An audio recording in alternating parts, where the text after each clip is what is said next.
지금 이 팜플렛 잠깐 보니까 제가 할 이야기 다 해놨네요.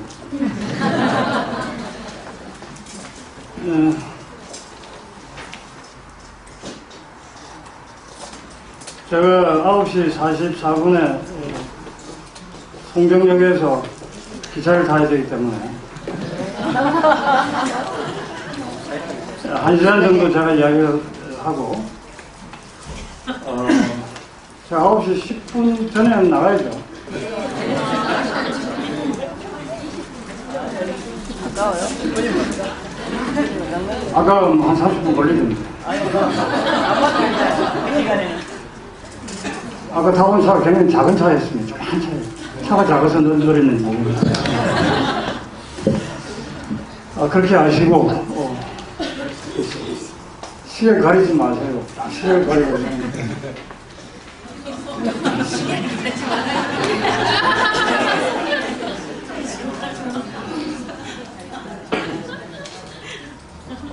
제가 예전 같으면은 이 지금 저 사진 촬영하는 거 용납 안 하는데 이젠 제가 늙어가지고 기분이 빠져가지고 마음대로 하라고 그랬어요. 그래도 사전에 허락받겠다고 전화해준 게 고마워서 알아서 하시라고. 뭐 저는 이제 뭐 완전히 자포자기 했기 때문에 뭐 아무래도 상관없습니다.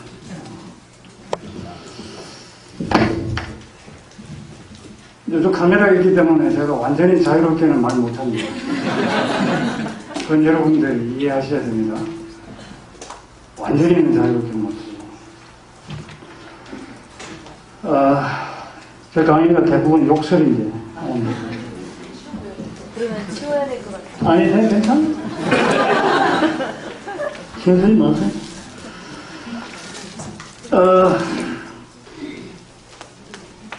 여러분들이 이 사회복지에 관심이 많고 또 실제로 그 분야에서 종사하고 계신 분들이에요. 그렇다는 얘기를 들었습니다. 아닌 분들도 있겠지만 주로 그런 분들도 오늘 이 강의실에 참석하신 줄로 알고 있습니다. 그래서 여러분들의 이 관심사가 뭐 주로 사회복지 쪽에 당연히 있겠는데 여러분들의 관심사에 좀 맞춰서 제가 말씀을 드려야 그 예의인데 그렇게 될지 잘 모르겠습니다. 저는 복지라는 말을 별로 안 좋아합니다. 이게 웰페어라는 말 번역어잖아요. 원래 우리 문화에 복지라는 말이 없었죠. 번역어죠. 웰페어.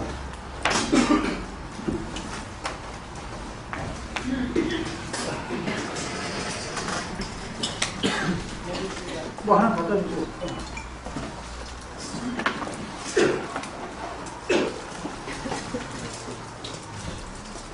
웰페어.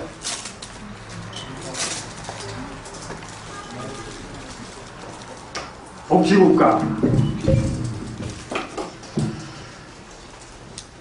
근데 저는 제가 뭐 독창적으로 생각하는 게 아니라 웰페어 스테이트는 근본적으로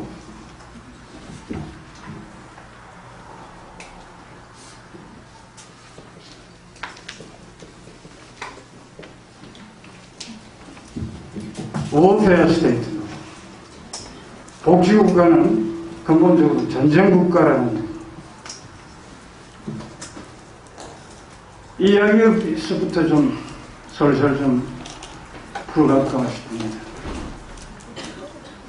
아니, 인간의 복지를 위하는 국가가 어떻게 전쟁국가, 전쟁을 하는 국가가 같다는 말이냐. 국가의 본성이 그렇습니다. 국가의 본성이. 근대 국가의 본성은 폭력을 합법적으로 행사해도 좋다라는 특권을 부여받은 조직입니다. 조직체입니다. 우리가 개인적으로든 혹은 자발적인 결사체를 만들어서든 간에 폭력을 행사하면 붙들려가죠. 불법행위라고. 그러나 국가는 자기가 판단해서, 자신이 판단해서 폭력을 써야 할 경우에 폭력을 쓰면 그 너무 당연히 합법적인 행위로 간주됩니다. 이게 국가의 특성이에요. 경찰, 군대, 감옥, 학교, 병원까지 사실은 국민을 통제하는 수단이죠. 그래서 병원도 안 좋습니다. 군대하고 본질적으로 똑같다. 형무소나 똑같다. 이렇게 생각하는 사람입니다. 그래서 한국의 진보진영에서 여러 해에 걸쳐서 현안이 무상의료. 전 당연히 그 도움을 받아야 할 사람은 국가가 국민의 세금을 받았기 때문에 당연히 자기 임무로서 죽어가는 사람을 살려야 되고 병든 사람을 고쳐야 된다고 생각합니다. 그러나 전 국민 무상의료 그 아이디어는 그다지 제가 전폭적으로 지지하지 않습니다.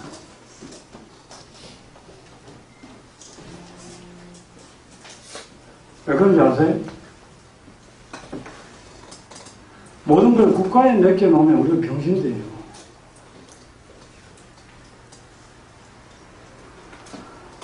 한국에서는 지금 스웨덴을 우리가 모범으로 해야 될 복지국가의 모델로서 많이 이야기하고 있는데, 그래서 저도 무식한 상태에서 저 마음대로 생각할 수는 없기 때문에 몇 년 전에 스웨덴에 관한 자료를 좀 읽었어요.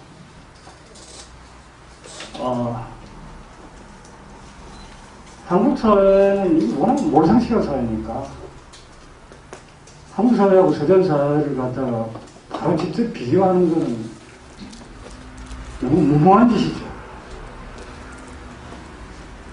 한국 사람의 우리 살아가는 이 관행, 습관, 도시 이런 걸 가지고 스웨덴을 보면 굉장히 신기하다는 생각이 들 정도로 아주 좋은 나라입니다. 그건 틀림없어요. 그런데 굉장히 문제가 많은 나라예요. 스웨덴 좋은 점은 제가 사람들에게 이야기할 필요가 없습니다. 저는 원래 기본적으로 문학 공부하던 사람입니다. 사회과학 하던 사람이 아니에요. 그래서 그런지 좀 이게 뭐랄까요, 좀 인간의 문제, 인간 자율성의 문제, 인간 존엄성의 문제 이런 데 대해서 좀 예민하게 반응을 하는 편입니다. 물론 사회과학 하는 사람들이라고 해서 뭐 그렇지 않다는 얘기는 아니고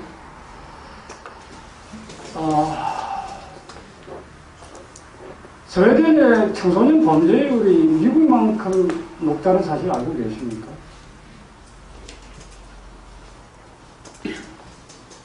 그런데 범죄 내용은 달라요. 미국의 청소년들은 이 난폭한 그 공격적인 행동이 많습니다.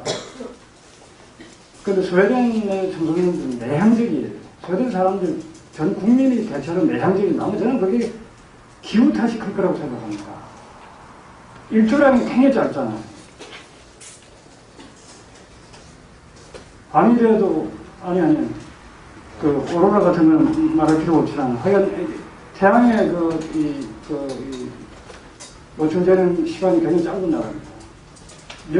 한여름을 빼놓고는 뭐 거의 오죽오죽한 그런 시간이라고 하죠. 한여름을 빼놓고는.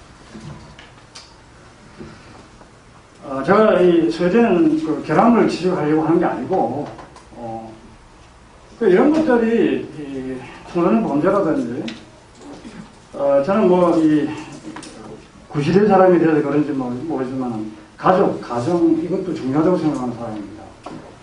인간의 그 공동체의 최소 단위로서 그게 중요하다고 생각하는데, 스웨덴에는 실제로 우리가 생각하는 그 전통적인 형태의 가족은 이미 붕괴된 지 오래됩니다.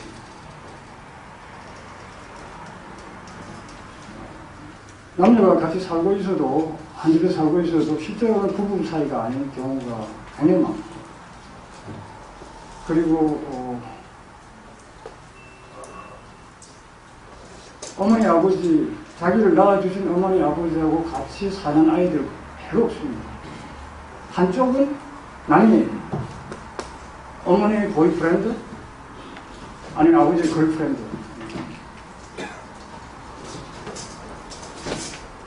그리고 거의 태어나자마자 국가가 제공하는 보육시설에서 자랐다. 태어나자마자. 여러분, 이게 건강한 육아 방식이라고 생각하십니까? 괜히 이런 얘기 하면 괜히 또 내가 흥분되네.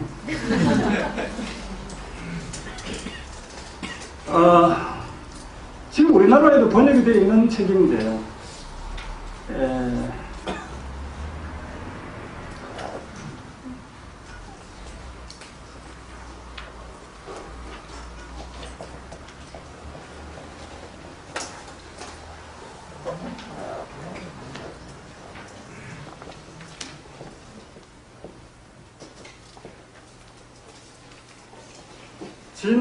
진 리들로프라는 여성이 쓴 책인데, 미국 사람인데, Continuing Concept라는 책이 있습니다. 뭐라고 번역했는지 잘 모르겠어요.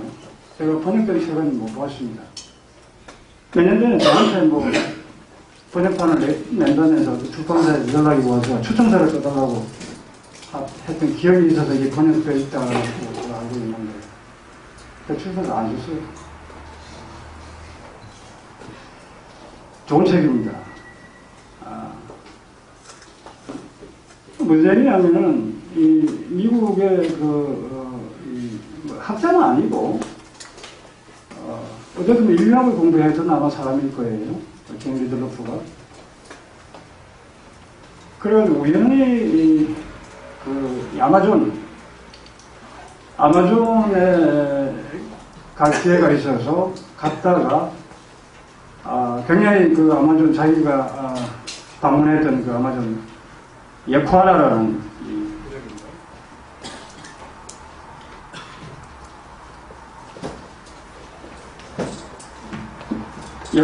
부족인데 이 부족들 생활을 보면서 감탄을 했어요. 그래가지고 다시 미국에 돌아왔다가 다시 찾아갑니다.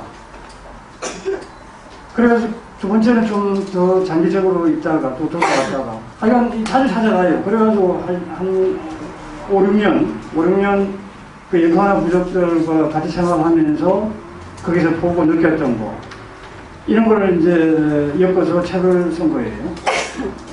책을 썼는데 주로 무슨 얘기냐면 예쿠아나라는 인디안 부족이 아이들을 어떻게 키우는가. 육아. 왜 그게 자기가 관심을 가지냐 하면은, 예쿠아나라는 부족이, 대체로 그 인디안 부족들이 문명 그 사회에 살고 있는, 인간들에 비해서 굉장히 인간적으로 살고 있죠. 국가를 형성해서 살고 있는 이 현대인들보다도 대체로 인간적으로 살고 있죠. 물론 사람 부족도 없지 않아 있습니다. 드물게. 있는데, 자기가 경험했던 그 예쿠아나 부족은요, 무지무지 평화로운 사람들, 평화적인 심성을 가진 사람들이 어쩌다가 그냥 그 언정을 하는 게 없는 건 아니지만, 인간 사회에 언정이 없을 수 없죠. 굉장히 평화적으로 사는. 사람들이 그 인간관계가 그렇게 좋고, 무엇보다도 아마 그 여성이기 때문에 이 진리들프라는 사람이 그걸 눈여겨봤던 것 같아요. 애들이 도대체 미국 애들하고 너무 다르다는 거예요. 애들이 굉장히 자기들끼리도 잘 지낼 뿐만 아니라 하루 종일 가도 아이들끼리 서로 다투고 분쟁하고 갈등을 일으키는 소리가 없어요. 그럼 무엇보다도 어른들에게 굉장히 예의 바르게 행동하는 거예요. 공경을. 그리고 큰 애들은 작은 애를 그렇게 사랑하고. 실제로 우리 동네만 하더라도 지금 제가 이사를 가가지고 노인들만 사는, 가보니까 거의 노인들만 살고 있더라고요. 그런 동네에 있어서 잘 못 보는데, 8년 전에 제가 대구에 있을 때 살던 그 아파트, 제가 이 책을 읽으면서 이런 내용을 보면서 우리 동네 아이들은 어떻게 노는지 바깥을 제가 읽습니다. 잠자는 시간을 빼고 우리 아이들은 노는 장면이 그냥 불평덩어리예요. 비명을 지르고 자기들끼리 다투고 굉장히 불행하게 놀고 있어요.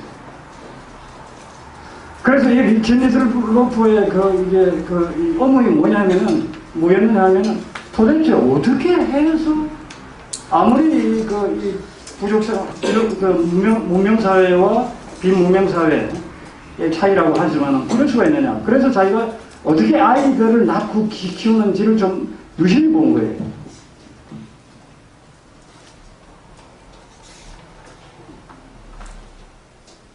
결정적인 게 뭔가 하면은 A가 태어나서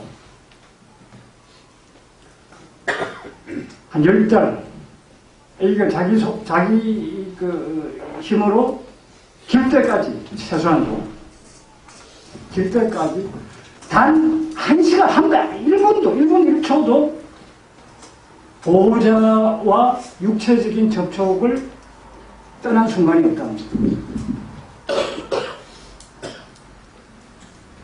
엄마, 아빠, 누나, 형, 동네 할머니, 할아버지, 누구든 간에 그 아기를 끼고 있다. 등에 업고 있다든지. 어쨌든 간에 접촉을 하고 있다. 잘 때. 그래서 이게 미국하고 결정적으로 다르다는 걸 이 사람이 발견했습니다.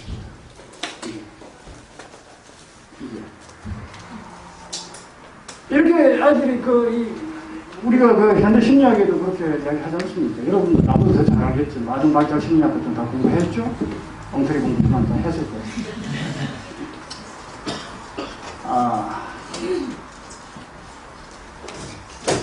어떤 생물학자는 태어나서 한 살 때까지를 일종의 자궁 상태라고 그러잖아요. 자궁 안에 있는 상태. 엄마 자궁을 나왔기 때문에 그는 생물학적인 자궁 아니고 사회적 자궁이라고 해요. 그 자궁기를 엄마 자궁 속에 있을 때 못지않게 사회적 자궁기를 정말로 잘 보내느냐 안 보내느냐에 따라서 인간의 성격이 결정된다는 말이 있습니다. 그러니까 애들이 유감이 없는 거예요. 바깥 세계에 대해서, 세상에 대해서 근본적으로 스트레스가 없는 거예요. 그리고 외국인들 자기가 완전히 미지의, 자기 동족도 아니고 자기 완전히 미지의 문명사회에서 갑자기 출현한 사람, 귀신 아니에요. 예전에 우리나라 그 하멜 표류기 같은 거 보면은, 여기 잡담해서는 안 되는데, 하멜 표류기 같은 거 읽어보셨는지 모르지만은, 우리나라가 완전히 그 폐쇄적으로 살 때예요. 조선시대에. 제주도에 그 사람들이 배가 난파돼가지고 제주 모슬포 상륙했잖아요. 그래가지고 결국 조선까지 이렇게 이송당하는데, 그 장면이 하멜이 이제 나중에 몇 년 후에 돌아와가지고 고향에 쓴 거 아니에요? 20년인가 20몇 년 만에 들어와가지고. 그러니까 조선 사람들요, 그때 조선 사람들이, 서양 사람, 백인을 처음 발견한 사람들이 어떻게 대했는지 아세요? 완전히 짐승 다루듯이었습니다. 굉장히 거칠게 다뤘습니다. 굉장히 거칠게 다뤘어요. 굉장히 가진 행포를 잡혔어요. 그래가지고 제주 목사 앞에 걸려가가지고 하멜이 부탁한 게 뭔지 아세요? 우리도 사람이니까 고구마 같은 것만 던져주지 말고 반찬 좀 달라고 했습니다. 그 제주 목사가 아주 현명한 사람이었어요. 가만히 들어보니까 반찬 달라는 얘기야. 손짓발짓해도. 그 저한테 아직까지 소금도 안 줬나 이래요. 소금 말아줍니까? 소금 주고 반찬 주라. 사람이다. 유일하게 제주 목사가 사람으로 인정했어요. 그 이야기가 나옵니다. 하멜표르기에. 그때 제주 목사는 하멜표르기 때문에 부의 인간이 되었습니다. 길이길이 역사에 남는 인간이 되었습니다. 위대한 조선인이 되었어요. 자기가 조선에 가가지고, 조선에 땅에 가가지고, 처음이자 마지막으로 인간다운 대접을 자기한테 해준 사람이 제주 목사다.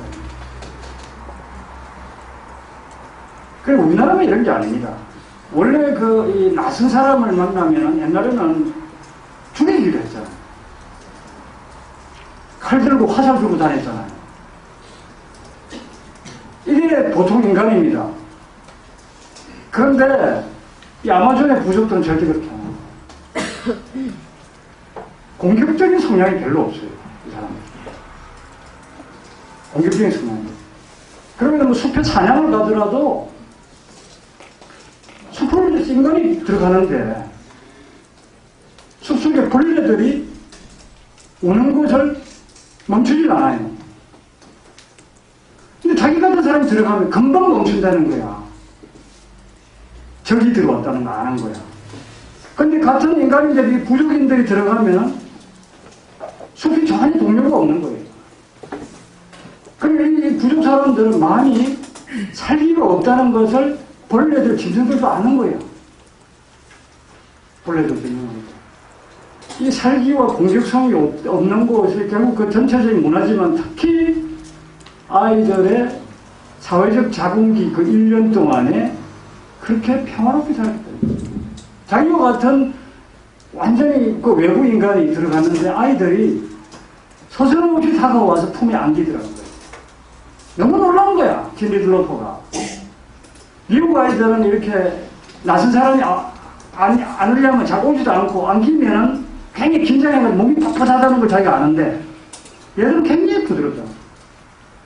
자기 몸을 그냥 100% 맡긴다는 거야, 이방인이. 그래서 이 사람이 너무나 놀라고 감탄스러워서 하여간 그 부족 이야기를 한번 써서 알려야 되겠다 해서 이 책을 쓴 거예요. 여러분 자녀 키우는 분들 상당히 반성이 되죠. 반성이 되죠. 저도 이렇게 이사를 자주 다녔는데 남의 집 안방을 합법적으로 볼 수 있는 게 이사단이 되잖아요. 그래 제가 그때 느낀 게 우리 젊은 시절에 비해서 점점 내가 나이 들어서 이사할 때 침대 없는 집이 없더라고요. 침대 있다는 건 애기 키울 때도 따로 재운다는 얘기입니다. 침대가 안방에 덩그랗게 있으니까 집이 좁지. 그러니까 뭐 거실도 따로 있어야 되고 식당도 따로 있어야 되고 침실도 따로 있어야 되고 온갖 걸 따로 해야 되는 거예요. 예전처럼 그냥 침실 식당 옹접시 다 개념가 있으면 조그만 집에서도 얼마든지 행복하게 살 수 있어요.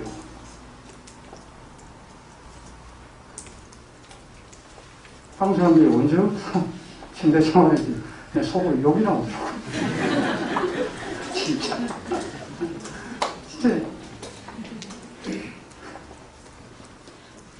그러니까 자기들 침대 생활하는 거 좋아.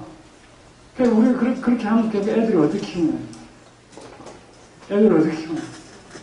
지금 고백하자면 집집마다 자식하고 부모하고 원수잖아. 그렇잖아.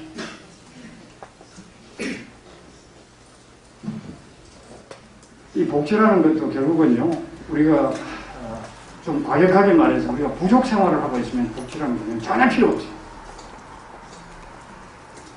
산업국가의 틀 속에서 살고 있기 때문에 복지라는 것이 필요한 거예요. 그러니까 우리가 지금 원점에서 늘 생각해야 됩니다. 인간다운 삶이라는 게 과연 근본적으로 무엇인가를 늘 머릿속에 그 원점, 원형을 염두에 두고 생각하면은 우리가 지금 어쩔 수 없이 현실적인 그 필요에 의해서 이렇게는 살지만은 이게 본래 모습은 아니다 하는 것을 늘 생각하면서 살게 되고, 그럼으로써 무엇을 어떻게 고쳐 나가야 될 것인지, 지향점이 뭔지 이런 것을 갖고 살 수 있잖아. 원점이 없으면, 원점에 대한 의식이 없으면 그냥 계속해서 좀 더 편한 거, 좀 더 편하게, 좀 더 시스템을 완비해서 이런 식으로만 생각하게 됩니다. 그러다 보면 결국은 절벽, 어느 날 보면 내가 절벽 앞에 서 있었어요. 갈 데가 없어요. 돌아가더니 야적하고 기운 다 떨어지고 자신 없고 몸과 마음 심신은 허약해지도록 하여 되죠. 경화선이 내일 망하더라도 다 같이 망하니까 상관없지 않느냐. 체념이나 지금 우리 꼬라지 그런 꼬라지라고 나왔습니다. 스웨덴, 나는 우리 사회가 지향해야 될 사회라고 생각 안 합니다. 스웨덴보다는 덴마크가 나아요. 상대적으로. 뭐 스웨덴이나 덴마크나 다 같은 북부 자유민주주의 국가지 않느냐. 그렇지 않습니다. 조금 다릅니다. 덴마크는 여러분들도 아시다시피 기본적으로 협동조합의 역사가 오랜 나라입니다. 전자분들. 150년 전에 독일하고 전쟁을 하고 덴마크가 자기 국토의 절반 이상을 상실했습니다. 지금 지도를 보면 유틀란드 반도 북해 쪽으로 툭 튀어나오면 그게 덴마크잖아요. 그죠? 근데 원래는 덴마크의 영토의 중심은 그 아래 지금 독일 땅에 편입되어 있는 넓은 평양입니다. 원래는. 독일하고 전쟁을 해가지고 전패를 했어요. 이 독일 놈들이 악독한 놈들이었는지 전쟁에서 패배한 덴마크에 대해서 배상금 내놔라. 영토 절반을 우리한테 양도해라 이거다. 그 영토라는 게 특히 브라바 같은 거 보면 근데 이 영토라는 건 왔다 갔다 하죠. 고정된 영토가 없습니다. 이 영토 우리 건데, 이 섬 우리 건데 어쩌고 웃기는 소리야. 그 쓸데없는데 정녕 남길 필요 없습니다.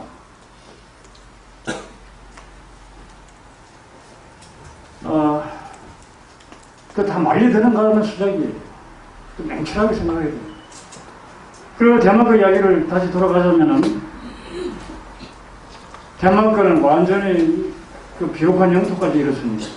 유틀란드 반도는 걱정을 하더라도 완전 황무지예요, 황무지.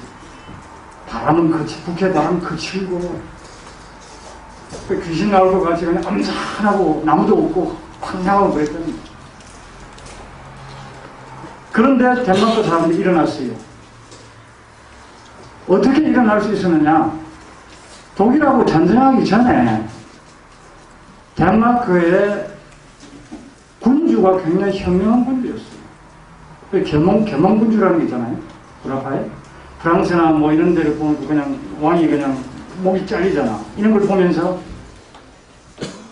더 그냥 악독하게 국민을 그냥 더 강압적으로 통제한 왕이 있느냐 하면은 스스로 자기 특권을 내려놓고 노예처럼 다루던 이 백성을 해방시켜서 건설적인 국민으로 전환시키는데 이바지한 왕들이 들어들어 있잖아요.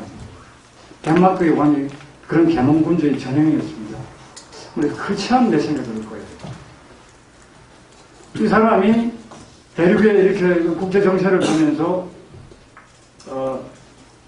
일찌감치 농노를 해방시켰습니다. 대부분의 농민들이 농부였단 말이에요. 중세의 전통이 그대로 남아있어요. 왕 자신의 개인의 소유물에 지나지 않았던 이 농민들을 해방을 시켰어요. 자유민들을 만들었어요. 만들면서 토지 계획을 해가지고 농민들에게 땅을 줬습니다. 자기 땅. 농민들은 그때까지 그러니까 그 국왕의 땅에서 노예처럼 이렇게 농사를 짓다가 자기 땅이 생겼단 말이에요. 독립자영 농민이라는 게 굉장히 중요한 겁니다. 한 사회에서. 독립자영 농민. 미국도 이 헌법을 만들고 할 때 그 미국의 건국의 아버지들이 상정했던 미국 국민의 전형은 독립자영 농민입니다. 그 시절에 미국도 진짜 민주주의. 자기 먹을 것을 자주적으로 자기가 자급자족할 수 있는 사람들이 중심이 되는 사회라야 진짜 민주주의가 가능합니다. 월급쟁이들 많아가지고 크게 민주주의 발전 안 합니다. 발전 안 합니다. 특히 임금 노동자들. 노동운동이 아무리 활발해진다 하더라도 실질적으로 민주주의 성장하기 어렵죠.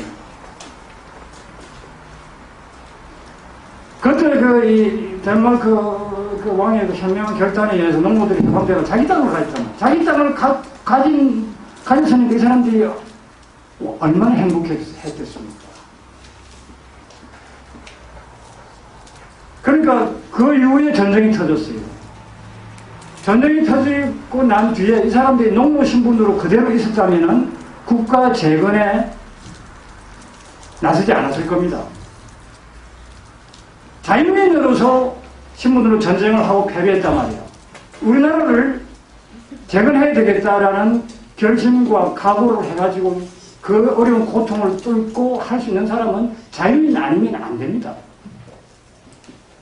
우리나라는 개념이라는 거 자유민만이 할 수 있는, 가질 수 있는 개념이다. 거의 비슷한 이야기는 대한민국도 마찬가지입니다. 만일 6.25 직전에 조봉암 선생이 조봉암 선생의 그 주도하에서 남한에서 토지 계획이 이루어지지 않았다면 토지 계획을 통해서 식민지 시대까지 거의 노예처럼 지내던 농민들이 해방되고 자기 땅을 소유하게 되는 그런 토지 계획이 실시되지 않았더라면 아마 남한도 적화됐을 겁니다.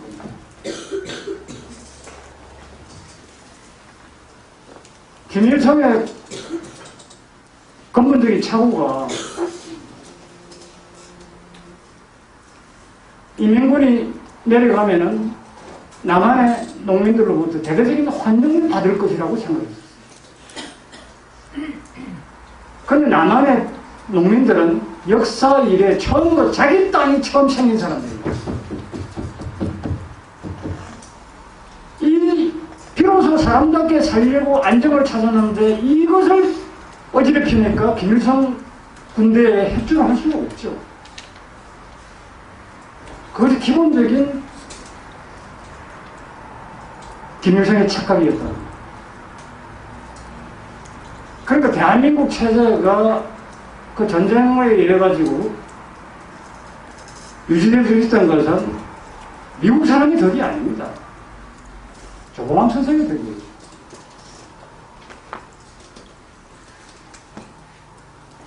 그런데 남한 정부는, 이승만 정부는 그 조봉암 선생을 남한이 공산화되는 것을 막았던 제 최고의 공로자를 갖다가 공산주의자로 몰아가지고 사형시켰잖아요. 처형시켰잖아요. 이런 아이러니가 있을 수 없습니다.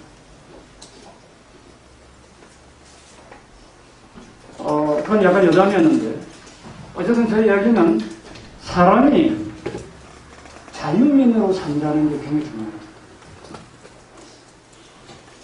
그래서 이 사람들이 유틀란드, 네덜란드, 덴마크에서 하는 유틀란드 반도를 그 황무지를 객사하기 시작한 거예요. 엄청 고생했답니다. 나무가 자랄 수 없는 곳이었다. 근데 지금 덴마크 가보신 분들이 있는지 모르지만, 그건 울창 그냥 식림, 숲이라고 하야 돼요. 군데군데는 물론 농지고, 옥수수, 감자, 뭐 이런 것들. 그래가지고 유틀란드 국토가 반으로 쪼그라들었는데도 쪼그라든 그 황무지를 개간해가지고 그 비옥한 농지, 수포 이런 것을 만들어가지고 농민들이 새나라를 건설한 거예요. 그러면서 브룬드빗이 이름 들어보셨죠? 브룬드빗 유명한 교육자. 원래는 목사입니다. 목사고 철학자고 시인이고 그런 분인데 이분이 주로 나서가지고 덴마크 전역에 국민고등학교, 인민고등학교가 그 인민이 아니라 주로 농민을 말합니다. 성인 농부들이 와서 3개월이고 6개월이고 뭐 그건 본인 마음대로 거기서 먹고 자고 하면서 농사 짓는 법, 뭐 또 덴마크 역사, 뭐 세계 정세, 철학, 외국어 이런 거 자유롭게 공부하고 실험하고 하는 학교. 지금도 존재합니다. 지금도 덴마크에는 그런 그 포크 하이스쿨이라고 하는데요. 포크 하이스쿨. 그걸 일본 사람들이 국민고등학교라고 번역을 했죠. 인민고등학교라고 해도 되고 뭐 민중고등학교라고 해도 되고 그 신경 쓸 거 없어요. 그 자주적인 인간이 국가에서 만든 제도적인 정규 교육기관이 아닙니다. 민간이 시민들이 자발적으로 전국 곳곳에 만들어가지고 스스로의 자치 교육기관을 만드는 거예요. 그래서 오만 가지 실험도 다 하고 농사공부 배우고 이랬죠. 그걸 흉내내는 게 우리나라에서는 홍성에 있는 풀무학교입니다. 그걸 흉내낸 거예요. 그리고 한편으로는 이제 교회에서 그 개신교 그 구역 지역이니까 프로테스탄트 교회에서는 동네 목사들이 라틴어로 설교를 했는데 농민들 알아듣지 못하는 설교를 왜 하느냐? 에그 리비라는 사람이 반기를 들었어요. 그래가지고 이 정통 교단하고 마찰도 많고 이단으로 취급당하고 그냥 아주 그 왕따 당하고 뭐든지 이렇게 이 정렬을 가지고 새로운 그 계획을 하는 사람은 항상 고독하죠. 왕따 당하고 역사가 지나가고 난 뒤에는 이 사람 뚜렷한 존재가 되지만 실제로 그 상황에서는 대단히 고생을 많이 했어요. 그래가지고 그 사람이 실제로 시도 써가지고 덴마크 말로 찬송가도 많이 짓고 가사도 짓고 설교도 덴마크로 직접 하고 농민들이 알아들을 수 있는 설교를 해야 된다. 당연히 그렇게 되니까 덴마크 문화, 덴마크 언어 이런 것을 강조하게 되고 지금도 현재도 150년이 지난 지금도 덴마크에서 초중등학교에서 가장 중시하는 과목이 덴마크 어문학이라고 해요. 아이들이 학교 들어가면 가장 집중적으로 교육받는 게 의사표현을 잘하는 것, 남의 말에 귀를 잘 기울이는 것. 의사소통 능력이 좋아야 민주주의를 할 거 아닙니까? 민주주의. 사람들이 폭력을 왜 씁니까? 말이 잘 안 나가면 손이 나가잖아. 말이 잘 안 되면. 깝깝하면. 상대가 내가 지 설득이 하면 지 실력을 찾아야 될 건데 설득은 안 되고 마음 깝깝하고 하니까 그냥 폭력을 씁니다. 이 몇 살에 그래서.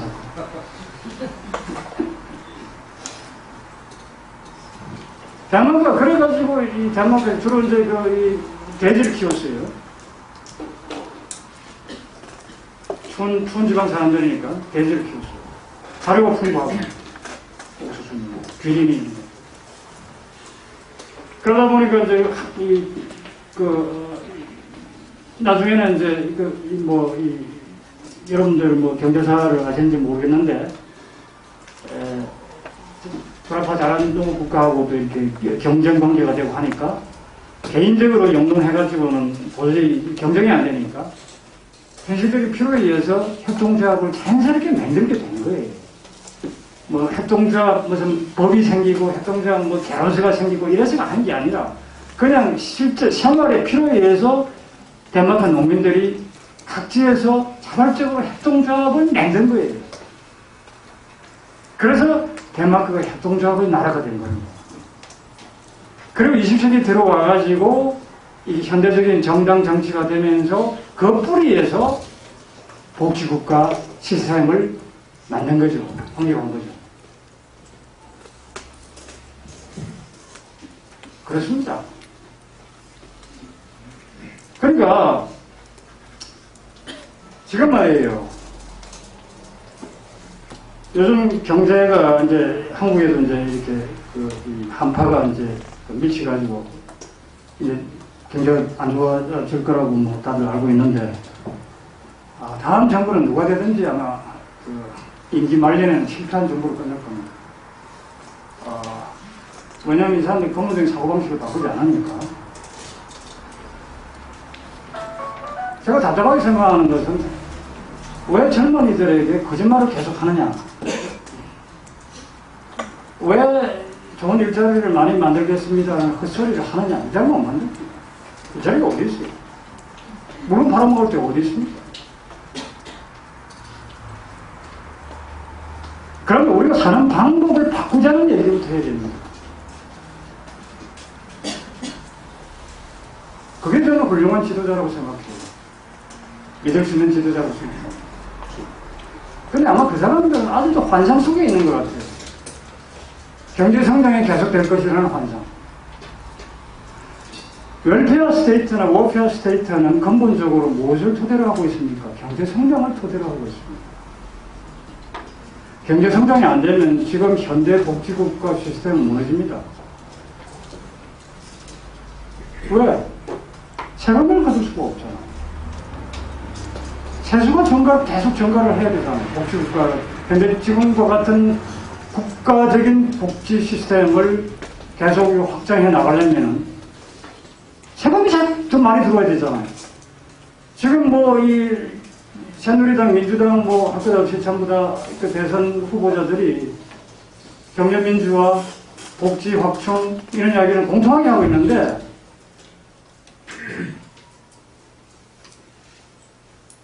그 참모들과 본인들이 정세라는 얘기는 소극적으로 하고 있을 뿐이죠.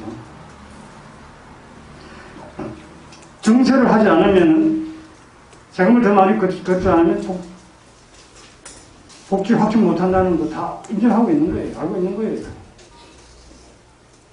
그러니까 일부가 이제 좀 비판적인 그 사람들은 언론을 통해가지고 솔직하게 정세해야 된다는 이야기를 해라.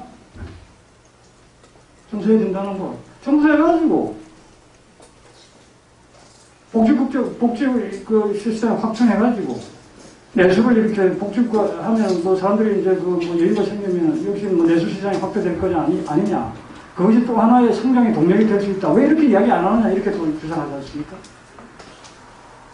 분배를 하면은 그것이 새로운 성장의 동력이 된다. 이런 거죠.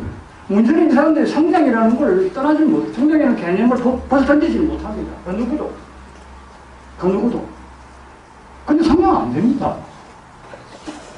1920년대, 30년대 경제 대홍하고 지금하고 질적으로 다릅니다. 일시적으로 이게 끝날 경제 침체가 아닙니다. 왜냐하면 금융만의 문제가 아니라 지금은 금융 시스템의 모순의 결과만이 아니라 지금은 기본적으로 자원 결핍 시대로 들어가고 있습니다. 1920년대, 30년대는 없던 문제입니다, 이게. 그때도 예민한 사람들은 물론 가고 있으나 현실적으로는 어쨌든 돈 있으면 자원 구하는 건 문제가 아니었어요. 기후변화 이런 그런 문제 때문에 고민하던 그런 시절이 아니잖아요. 1920년대, 30년대. 이제는 설령 자원 문제가 풀린다 하더라도 기후변화 때문에 할 수가 없어요. 인간이 전체적으로 자살하자고 결심하지 않는 사람이 있어요. 2050년에 해면에 지금 이대로 가면은 해수면이 25m가 상승합니다. 25m요. 지금 지구 각처의 그 주요 도시들 다 물에 잠깁니다. 싱가포르의 이관료, 정치 지도자 이관료는 2, 3년 전에 외국 신문하고 어떤 인터뷰를 했냐면 싱가포르를 삥 둘러서 제방을 쌓겠다. 기후변화에 대비해서. 그런 시나리오를 밝히기도 했습니다. 싱가포르는 작은 나라이기 때문에 그게 가능한지는 모르겠어요. 벽을 쌓겠다 이거예요, 벽을. 뺑 둘러서. 왜냐하면 지금 지구 온난화로 인해서 해수면 올라가면 당장 타격을 볼 수 있는 데가 싱가포르가 그 중에 하나잖아. 물에 잠긴다. 근데 전 내가 그때 그 농수평론에 서문에 바로 그런 얘기를 썼는데, 이관료는 하나만 알고 둘은 모르는 사람이에요. 지금 싱가포르가 저렇게 경제적인 소득 수준이 높고, 백인들 못지않게 무슨 문명생활을 하고 있는 게 근본적으로 활발한 세계 무역 때문에 가능했단 말이에요. 세계 무역을 중개하는 그런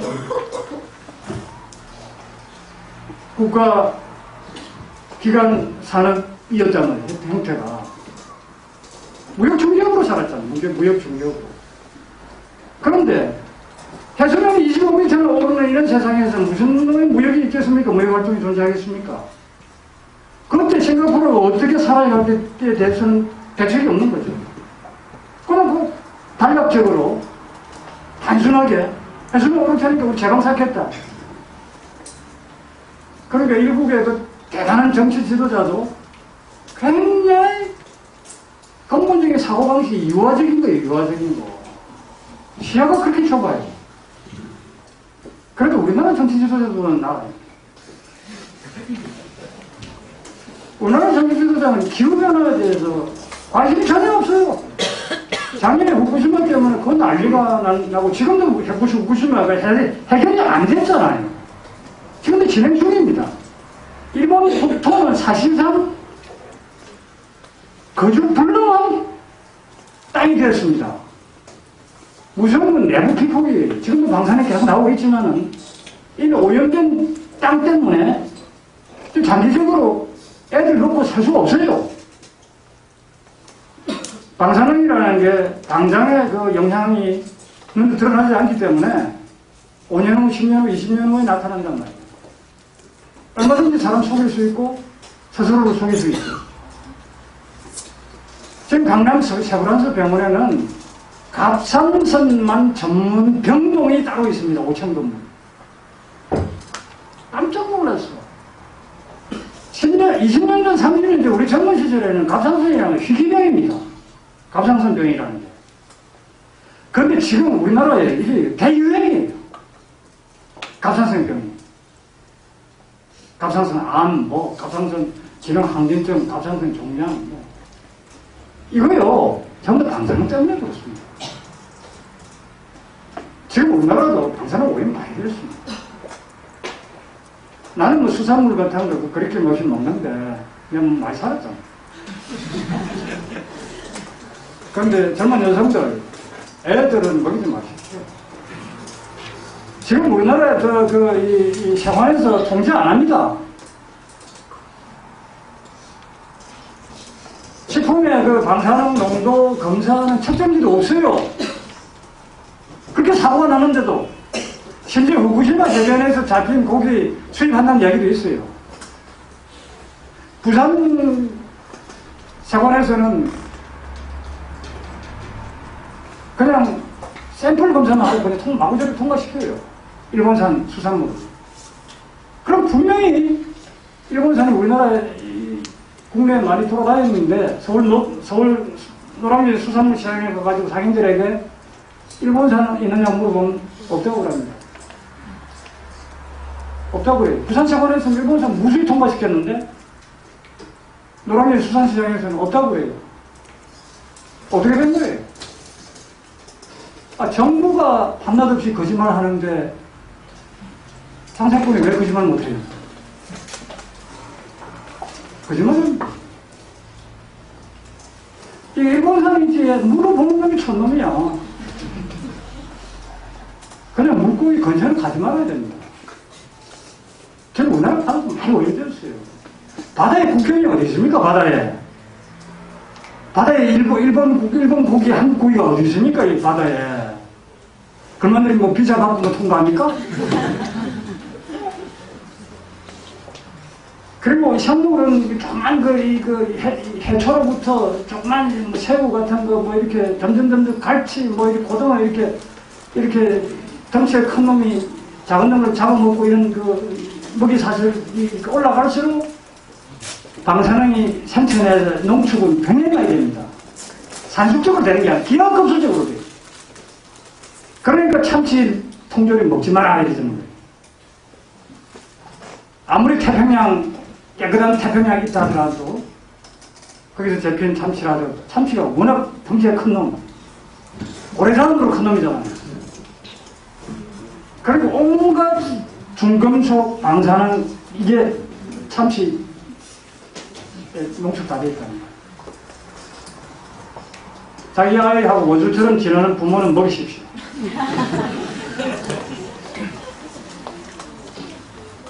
남편도 먹이고 빨리 죽이고 싶으면. 그런 거 골라가지고 한 5년 미기만 죽으면 안 죽겠나.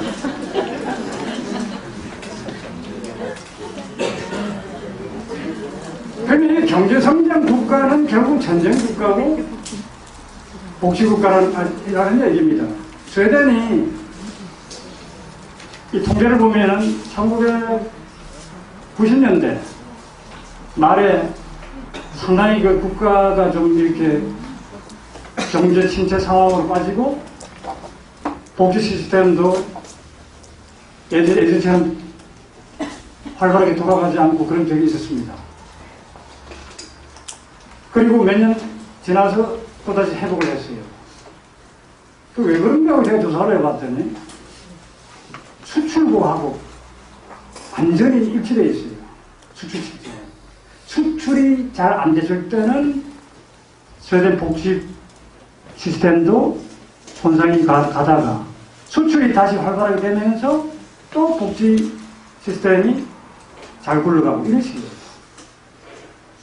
그러니까 특히 한국 같은 경우는 GDP의 75%로 수출에 의존하고 있잖아요. 한국. 큰일입니다, 사실. 중국도 이제는 임금 올라가지고 예전처럼 뭐 그렇게 싸구려 물건 뭐 저임금으로 이렇게 구사하는 노동력 풍부하게 제공되는 데도 아니고, 중국도 지금 정권 바뀌어가지고 이제 1년에 10만 건 이상의 전국 각처에서 소요가 있었단 말이에요, 그동안에는. 이걸 그대로 방치해둘 수가 없어요. 중국 공산당 정권이 자기 존립을 계속 하자면은 결국 국민들의 이 민주적인 욕구, 이것을 받아들일 수밖에 없어요. 그렇기 때문에 임금도 올라가게 될 것이고, 그럼 세계의 공장이니 뭐니 하는 그런 말, 이제 서서히 중국도 사라집니다. 그리고 중국도 결국 미국의 물건 팔고 유럽의 물건 팔아서 그동안 경제가 운영되어 왔는데, 지금 미국 경제 그렇죠. 불화가 문제 회복 안 됩니다. 이미 간신히 지금 땡질을 하고 있는 그리스, 스페인, 포르투갈 이런 나라들이 결국은 국가 디폴트 선언을 하고 나서면은 불화파는 다시 한번 아주 혼미 상태로 빠질 가능성이 크다고 지금들 이야기하고 있죠. 지금 글로벌 에코노미라는 것으로 맞물려 있기 때문에 어려워요. 더군다나 이게 옛날 경제공황하고 질적으로 다른 측면, 그 자원 문제가 있기 때문에 특히 석유, 각종 지하 자원. 현재 뭐 우리 원자력 샀지만 우라늄도 지금과 같은 식으로 가면은 앞으로 50년 안에 우라늄도 다 고갈되게 되어 있습니다. 그래서 지금 대통령 후보자들 가운데서 한국 원전을 어떻게 할 것이냐 하고 탈핵운동가들이 질문을 비공식적으로 하면은 우리는 한 2060년까지 원전 돌리다가 그때 폐쇄하는 그런 시나리오를 이야기하는 사람도 있다고 그래요. 제가 속으로 참 바보 같은 소리다. 그때는 우라늄이 없어서 돌리려고 해도 못 돌리는데. 돌리려고 해도. 아무 생각이 없는 거야. 지금과 같은 경제 방식이 100년, 200년 계속 될 줄 알고 있어. 그럼 착각하지 말라는 얘기. 어림도 없어요. 이 사람 완전히 다른 세상으로 가고 있습니다, 지금. 그걸 하루라도 빨리 깨닫고 방향전환을 하고 준비를 하느냐 못하느냐에 따라서 우리가 앞으로 소위 연착륙을 할 것이냐 아니면 그냥 파망할 것이냐 결정됩니다.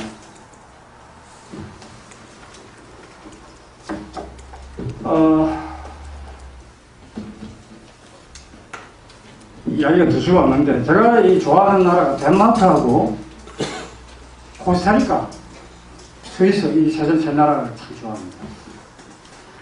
근본적으로 좋아하는 것들 약화나 같은 부족민들의 생활이고 저거는 아무리 내 가까운 내 동지들한테 설득해가지고 저리 가자 해도 안 갈 것 같아. 안 그럴 거 덴마크, 스위스, 코스타리카. 스위스는 무엇보다도 반직접 민주주의 나라이기 때문에 제가 늘 흠모하는 나라고. 스위스. 덴마크는 방금 이야기했던 협동조합으로서 그러니까 자립정신이 굉장히 강해요. 덴마크 사람들. 지금도요. 유치원에서 어린이집이나 유치원에서 아기를 재울 때 낮에 한번 재우잖아요. 어린이집 유치원에서 덴마크 섭씨 영하 13도 이하가 되지 않으면 애들을 한 대에서 재운답니다. 신체에 강인하게 키우려고. 물론 이게 옷은 두껍게 입히죠. 우리나라에서 그래 놔도 난리 날 거야. 그런 유치원 원장하면 감옥 가야 될 거야. 우리나라에서는. 지금 우리나라는 애들 부모들이 다 죽여놓잖아. 다 허약하게 만들고. 손도 딱딱하고 이불도 아이들이 지 이불 못 안 계잖아. 이불도. 다 큰 딸애가 대학교 다니는 딸애가 집에서 밥도 못해. 밥도 못해. 라면은 끓일 줄 알죠. 이렇게 키운단 말이에요. 우리가 지금. 우리 애들.